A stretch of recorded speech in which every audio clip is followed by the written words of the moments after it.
기대 이상으로 좋아서 프리미엄급이라 할 만한 3.5배줌 망원 렌즈, 정제된 아이코닉한 디자인과 개성을 표출하는 글리프 인터페이스, 은근히 최저가 수준이 높은 나싱 OS의 독특한 홈 테마, 딱 중급형 게임 성능에 아쉬울 수 있는 발열.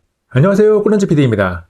지난 3월 5일 비교적 조용히 공개된 스마트폰이 하나 있습니다. 2022년 폰1이라는 이름으로 세상에 처음 나온 나싱폰의 4세대 모델 중 하나인 폰 4A가 오늘의 주인공인데, 글로벌 공개와 동시에 국내에도 출시가 되었습니다. 국내 출시 가격은 69만 9천원으로 전작인 폰 3A 대비해서 약 20만 원이나 훌쩍 올라버렸습니다. 폰 3A가 출시 가격 56만 9천원에 실제 판매 가격 49만 9천원이거든요. 중고평 스마트폰에서는 가격 상승이 꽤나 큰 편인데 그만한 가치가 있는지 정확하게 알려드립니다. 나싱폰이 세상에 처음 나왔을 때 가장 주목받는 부분은 독특한 디자인이었고, 사이버틱한 느낌이 물씬하는 디자인을 여전히 고수하고 있습니다.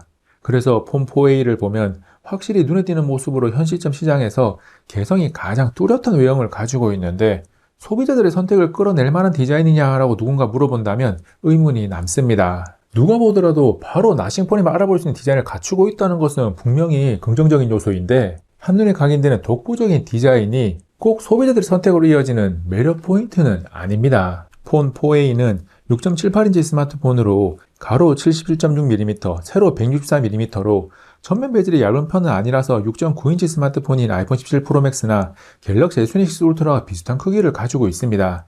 무게는 205g으로 크기에 비해서는 평균치보다 아주 살짝 가벼운 편에 속하고, 기본 구성품으로 포함되어 있는 투명 젤리 케이스를 씌우면 228.5g이 나옵니다. 디자인이 가장 주목받는 나싱 폰 4A에서 성능적으로 가장 주목할 만한 부분은 카메라입니다. 나싱폰은 숫자 뒤에 A가 붙어 있으면 중급형 모델인데, 카메라는 구성도 결과물의 품질도 중급형을 넘어섭니다. 먼저 후면 카메라는 5천만화소를 지원하는 메인 광각과 3.5배 줌 망원, 800만화소를 지원하는 초광각 렌즈로 구성되어 있고, 전면 카메라는 3200만화소를 지원합니다. 중급형 스마트폰에 3.5배 줌 망원 렌즈가 탑재되어 있다는 것에서 조금 놀랄만하고, 망원 렌즈로 촬영한 사진을 보면 조금 더 놀랍니다. 3.5배 줌 80mm로 촬영한 사진들을 보면 보고 있는 화면이 작은 스마트폰이든 큰 모니터나 TV든 꽤나 괜찮은데 라는 반응이 나올 만합니다. 그래서 3배 줌 망원 렌즈를 탑재하고 있는 갤럭시 S26와의 비교를 위한 망원 촬영을 했습니다. 그리 밝지 않은 카페 실내에서 촬영한 사진을 보고 있는데, 차가 있는 부분을 확대하면 폰 4A가 노이즈가 적어서 깔끔하게 표현이 되었습니다. 이어서 글씨가 많은 부분을 확대해서 보면 선명도는 노이즈 억제에서 폰 4A가 더 좋습니다. 다음 사진에서는 빛의 표현이 상반된 모습으로 S26는 원 빛깔보다 조금 더 노랗게, 폰 4A는 원 빛깔보다 조금 더 하얗게 표현을 하면서 광량을 상대적으로 조금 더 억제를 했습니다. 전체적으로 노이즈 처리나 선명도는 폰 4A가 더 좋습니다. 사진을 한 장 더 보면 글자와 메뉴 사진이 많이 있는데 일부분을 확대합니다. 폰 4A가 더 선명하게 처리된 것을 확인할 수 있습니다. 갤럭시 S26의 3배 줌 망원 렌즈가 프리미엄 라인업에서는 그리 좋은 망원 렌즈는 아니긴 하지만, 가격이 거의 반값인 폰 4A 망원 렌즈가 조금 더 좋은 모습을 보인다는 것은 인상적인 부분입니다. 망원에 이어서 메인 광각 렌즈 이야기로 이어가면 결론적으로 평범합니다. 망원만큼 임팩트 있게 다가오지는 않지만 중고평에서 이 정도면 충분히 쓸만해라는 평가를 할 수 있습니다. 밤에 촬영한 사진을 보면 탄성이 나올 만한 좋은 사진인 것은 아니지만 노이즈 억제가 잘 되는 편이고, 빛이 있는 부분이 그럭저럭 선명하게 표현되었습니다. 쓸만한 정도는 되는 거죠. 그리고 초광각은 망원이나 광각과는 다소 격차가 있어서 사진의 품질이 좋지 않고, 전면 카메라를 이용한 셀피 사진은 무난한 편이라서 큰 만족감을 얻지는 못하더라도 중급형에도 충분히 쓸만한 정도입니다. 폰 4A의 카메라 성능을 정리하면 중급형 스마트폰 가격대에서는 만나기 힘든 성능을 가지고 있습니다. 다만 이 평가는 사진 촬영에 국한된 것입니다. 영상 촬영 성능은 그저 그런 중고급형 수준이라서 따로 다루지 않습니다. 다음은 스냅드래곤 7S 젠4 AP, LPDDR4X 12GB 램, UFS 3.1 250GB 저장 용량을 탑재한 성능을 확인합니다. 벤치마크 점수부터 보면 비교를 할 만큼 점수가 높지는 않아서 폰 4A의 긱벤치6와 3D마크 점수를 한 번에 봅니다. 긱벤치6 싱글코어 1200점대, 멀티코어 3300점대가 나오고, 3D마크 스틸로바드 라이트 406점, 와일드라이브 익스트림 1120점이 나옵니다. 딱 중고평 스마트폰을 알 수 있게 해주는 점수가 나오는데, 일반적으로 게임 이외의 작업에서는 무난하게 사용할 수 있습니다. 나싱 OS의 최저가 수준이 꽤나 높아서 약간 낮아 보이는 점수보다는 조금 더 쾌적하게 사용할 수 있습니다.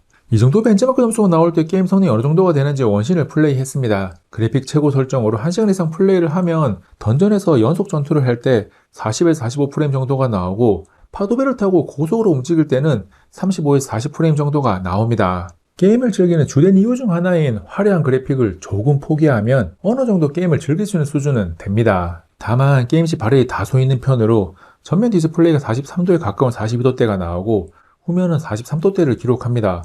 손끝이 민감하신 분들은 다소 불편함을 호소할 수 있는 정도입니다. 최고 성능이 높지 않은 중보급형 LP를 사용하는 스마트폰이 40도대를 넘는 일이 흔하지 않아서 나싱폰 4A의 게임시 발열은 아쉽게 느껴집니다. 다행스러운 점은 3D마크 스트레스 테스트를 하면서 외부 발열을 체크하면 스로틀링이 걸리지 않아서 99% 이상의 성능 유지 안정성을 기록하면서 전후면 모두 36도대의 온도로 발열 관리가 준수한 편입니다. 즉 기본적으로 가지고 있는 최고 성능이 대단히 높지는 않아도 거의 100% 가까이 잘 사용할 수 있고 게임 이외의 작업에서는 발열에 대한 걱정은 딱히 하지 않아도 괜찮습니다. 나싱폰 4A의 디스플레이는 20대 9 화면비에 6.78인치 아몰레드로 2729x1224 해상도, 120Hz 주사율, DCI-P3 100%를 지원합니다. 화면 밝기는 수동 조절 100%에서 761.8니트까지 나오고 자동 조절 100%에서 오라이트 바톤 터보를 이용해서 강한 빛을 비췄을 때 911.6니트까지 나왔습니다. 햇빛을 받고 있는 상태를 보면 불편함 없이 무난하게 사용할 수 있는 수준입니다. 정면에서 디스플레이를 봤을 때 베젤의 두께감은 조금 느껴지는 편으로 바디 대 화면 비율이 87.2%입니다. 요즘은 중급형 스마트폰들도 디스플레이가 상향 편준화되었고 이 스마트폰 역시 그렇습니다. 그래서 영상을 보는 등 무엇을 하든지 간에 만족스럽게 사용할 수 있습니다. 중급형이라는 테두리를 벗어나서 절대적으로도 품질이 좋은 편입니다. 다음은 5080mAh 용량의 배터리 이야기입니다. 배터리 용량을 최대한 늘려가는 최신 트렌드에 맞춰서 폰 4A의 배터리 용량도 큰 편입니다.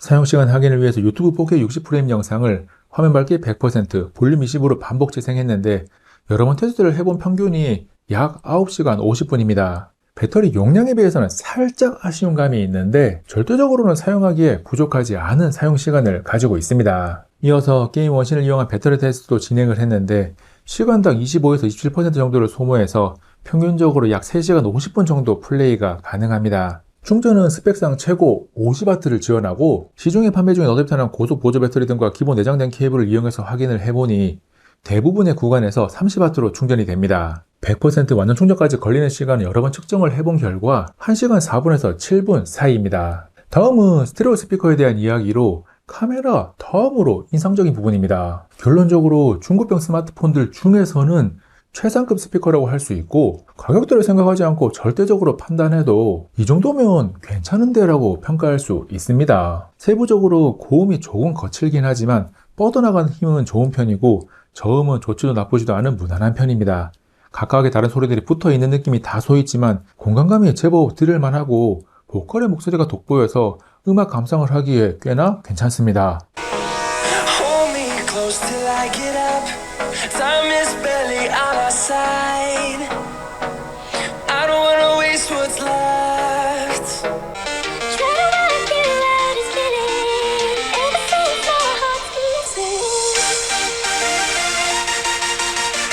나싱폰이 가지고 있는 독특한 특징 중에 LED를 활용하는 글리프 인터페이스를 빼놓을 수 없습니다. 아이코닉한 디자인과 연결되는 부분으로 나싱폰 모델별로 들어간 형태는 모습이 다른데 폰 4A는 후면 카메라 오른쪽에 들어가 있습니다. 볼륨을 조절할 때 LED 불빛이 채워지거나 비워지고 벨소리나 알림 등에 맞춰서 깜빡거립니다.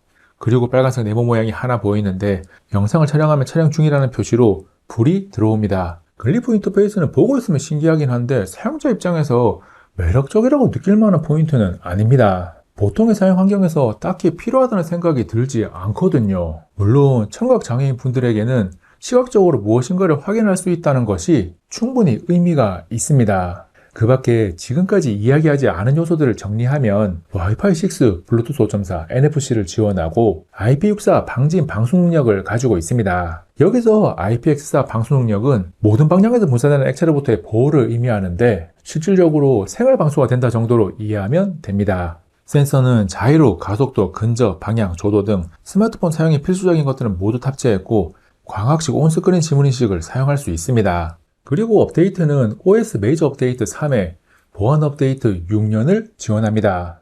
영국의 나싱이 내놓은 폰 포이가 가지고 있는 특징과 장단점을 자세하게 살펴봤습니다. 폰 포이 가격이 전작보다 많이 올라가서 가성비를 논하기는 어려워졌고 특별하게 빠지는 것 없이 가격 대비 카메라와 스피커가 인상적인 중급형 스마트폰이라고 평가할 수 있습니다. 개인적으로 스마트폰 카메라에서 마운 렌즈를 매우 즐겨 사용하는 편이라서 나싱의 폰 포이를 리뷰하기 위해 사용하면서 마운 카메라를 정말 신나게 사용했습니다. 다만 마운 렌즈가 스마트폰을 선택하는데 핵심적인 요소는 아니라서 대중적인 선택을 이끌어내는 요소는 아닌 거죠.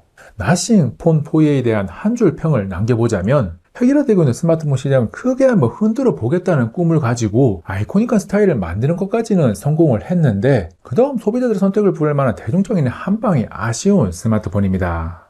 혹시나 궁금한 내용이 남아있다면 고정 댓글에 댓글로 문의를 남겨주시면 최대한 답변을 드리겠습니다. 이번 영상은 여기까지. 다음에 또 만나요. 안녕.